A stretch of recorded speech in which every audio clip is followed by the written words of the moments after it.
दीर्घ सरल सिलिंडर भूमि मध्य अलग प्रकार हो पारे देखो सिलिंडर यार भूमि वृत्ताकार नुहे वृत्ताकार ये सिलिंडर यार भूमि होती वृत्ताकार तो तापरे यार आमे भाग करबा पार्श्व पृष्ठकर और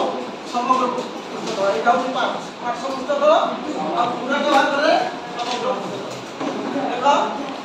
जे आमे देखो देखिबा प्रीवियस माने तुम जानितो घन पदार्थ क्षेत्रफल आयो आय क्षेत्र क्षेत्रफल सूत्र सूत्र परिचित सूत्र क्षेत्रफल सूत्र जाय तापर देखो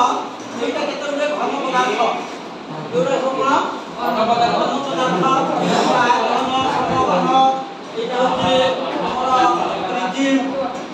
এটা হচ্ছে সিলিন্ডার চলো এই সব ঘন পদার্থ ক্ষেত্রফল তুমি আগে জানিছো আয়তনের ক্ষেত্রফল হচ্ছে দৈর্ঘ্য গুণন প্রস্থ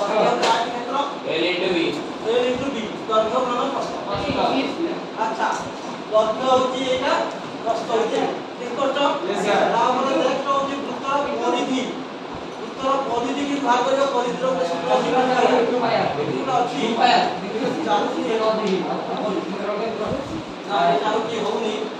उत्तर परिधि सूत्रटा ना घुरिबो उत्तर परिधि होती पाया सूत्र निर्णय करा तो एटा आ उत्तर क्षेत्रफल होती पाया स्क्वायर परिधि सूत्र पाया स्क्वायर परिधि होती 2 पाया क्षेत्रफल होती पाया स्क्वायर तमरो तीनटा जिंस दरकार